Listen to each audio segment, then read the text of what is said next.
नमस्कार दोस्तों। आज हम शुरू कर रहे हैं महाभारत की सबसे रोचक और महत्वपूर्ण यात्रा। लेकिन महाभारत को समझने के लिए हमें जानना होगा उस महान वंश के बारे में जिसने भारतवर्ष को इतिहास दिया। आज हम बात करेंगे चंद्रवंश की। एक ऐसा वंश जो चंद्रमा से शुरू हुआ और जिसकी कहानी स्वर्ग से धरती तक फैली हुई है। चंद्रवंश का दिव्य आरंभ। हमारी कहानी शुरू होती है सप्तर्षियों में से एक महान ऋषि अत्रि से। इन्हीं अत्रि ऋषि के नेत्रों से उत्पन्न हुए सोम, जिन्हें हम चंद्रदेव या चंद्रमा के नाम से जानते हैं। चंद्रदेव की कहानी बड़ी रोचक है। वे प्रेम में पड़ गए तारा से, जो देवगुरु बृहस्पति की पत्नी थी। यह गलत था, यह अधर्म था, लेकिन प्रेम अंधा होता है। चंद्रदेव तारा को लेकर भाग गए। इस घटना से स्वर्ग में बड़ा कोहराम मच गया। देवताओं और असुरों के बीच युद्ध तक की नौबत आ गई। इस संबंध से उत्पन्न हुए बुद्ध, जब दोनों बृहस्पति और चंद्रदेव इस बालक के पिता होने का दावा करने लगे, तो ब्रह्मदेव ने हस्तक्षेप किया। बालक ने स्वयं अपनी माता को उसके विलंब के लिए फटकार लगाई। आखिरकार तारा ने स्वीकार किया कि चंद्रदेव ही पिता हैं। बालक की गहन बुद्धिमत्ता देखकर ब्रह्मदेव ने उसका नाम रखा बुधु। बुधु का विवाह हुआ इला से, जो वैवस्वत मनु की पुत्री थी। इला की कहानी भी अद्भुत है। वे कभी पुरुष तो कभी स्त्री रूप धारण करते थे। यह एक दिव्य शक्ति थी। पुरुरवा, प्रथम चंद्रवंशी सम्राट। बुधु और इला के पुत्र हुए पुरुरवा, जो चंद्रवंश के प्रथम सम्राट बने। पुरुरवा ने संपूर्ण पृथ्वी पर राज किया और अपने साम्राज्य को समृद्ध बनाया। वे प्रेम में पड़ गए स्वर्ग की अप्सरा उर्वशी से। उर्वशी ने विवाह के लिए 2 शर्तें रखी। 1, वह पुरुरवा को कभी नग्न नहीं देखेगी, सिवाय अंधेरे में। 2, पुरुरवा को उसकी 2 पालतू भेड़ों की रक्षा करनी होगी। गंधर्वों ने षड्यंत्र रचा और ये शर्तें तुड़वा दी। उर्वशी को पुरुरवा को छोड़कर जाना पड़ा। पुरुरवा ने ही पृथ्वी पर अग्नि पूजा की परंपरा शुरू की। आज भी हम जो यज्ञ और हवन करते हैं, वह परंपरा पुरुरवा ने ही स्थापित की थी। पुरुरवा के पुत्र आयु हुए और उनके पुत्र हुए महान राजा नहुष। नहुष की कहानी बहुत दिलचस्प है। उनका विवाह हुआ अशोक सुंदरी से, जो भगवान शिव और माता पार्वती की पुत्री थी। नहुष इतने महान थे कि एक समय के लिए वे स्वर्ग के राजा इंद्र बन गए, लेकिन सत्ता ने उन्हें अहंकारी बना दिया। एक दिन उन्होंने सप्तर्षियों से अपनी पालकी ढोने को कहा। जब महान आर्षि अगस्त्य धीरे चल रहे थे, तो नहुष ने उन्हें पैर से ठोकर मारी और कहा, सर्प, सर्प, तेज चलो। अगस्त्य अर्षि ने क्रोधित होकर श्राप दिया, तू सर्प बन जा, और नहुष सर्प बन गए।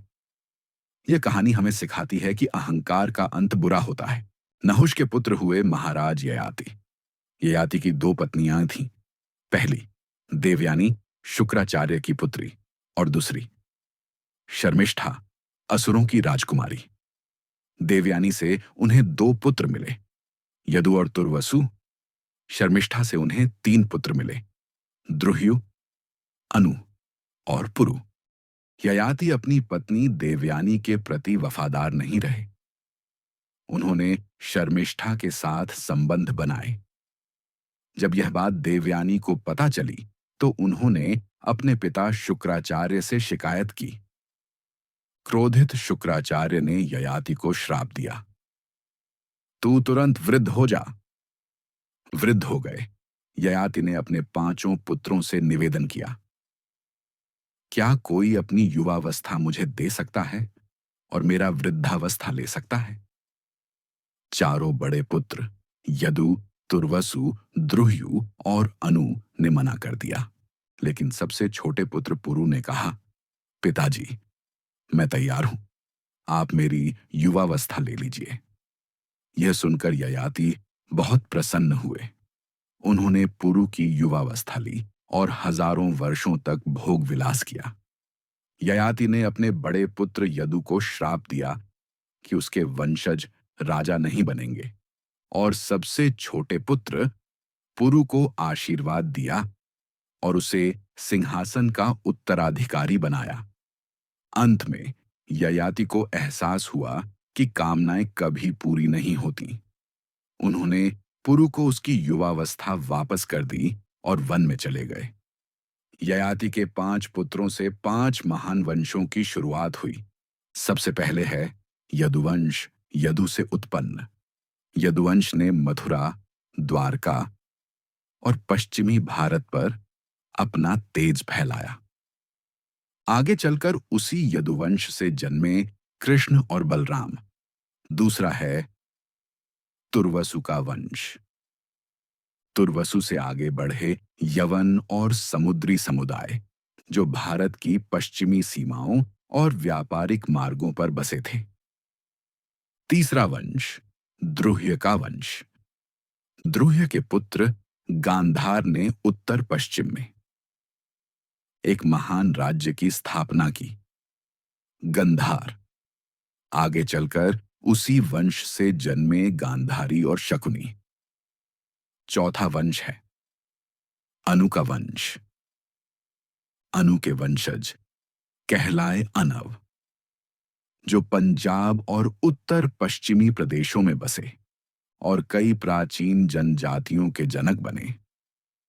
पांचवा है वंश पुरुवंश, जिसने पिता ययाति की वृद्धावस्था स्वीकार कर उनका भार उठाया।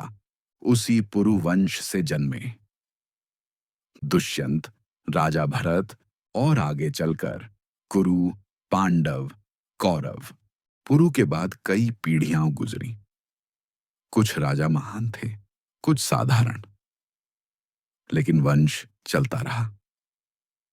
और अब हम प्रवेश करेंगे पुरुवंश की अगली महान कड़ी में, जहां एक दिन जंगल में एक साधारण सा मिलन हमेशा के लिए बदल देता है इतिहास की धारा।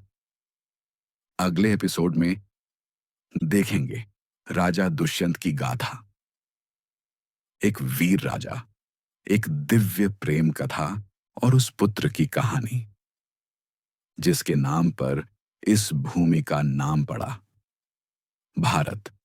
अगर आपको यह यात्रा पसंद आई हो तो इस चैनल को सब्सक्राइब करें और ऐसी ही और महागाथाएं सुनने के लिए वीडियो को लाइक करना न भूलें।